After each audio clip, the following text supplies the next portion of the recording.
ئیسا باگەرێ ڕادوەستینێ مەرقۆس 4 وێ ڕۆژێ گاوا گوبوو ئێڤار عیسا شاگرتێن خۆرە گوت ئەم دەرباسی وی ئالiyê گۆڵێ ببن.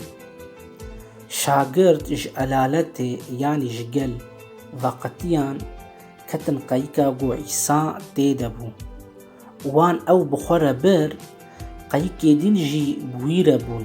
Îcar bagereke mezin rabû pêlên wisa li qeyîkê dixistin ku êdî ew bi avê tişi dibû. Lê îsa di paşiya qeyîkê de serê xwe danîbû ser balgehekî û radizan.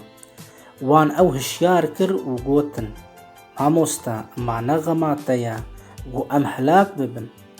Îsa rabû li bayê hilat û emir li golê kir: Raweste, bêdeng be. Ba sekinî bêpêjiniyeke mezin çêbû.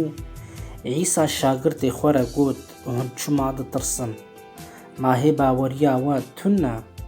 Tirseke mezin ket ser wan û ji hevdû re gotin: Gelo ew kî ye ku hem ba hem jî gol biya wî dikin? Pirtûka pîroz, Encîl, silav û rêz xuşk û birayên hêja.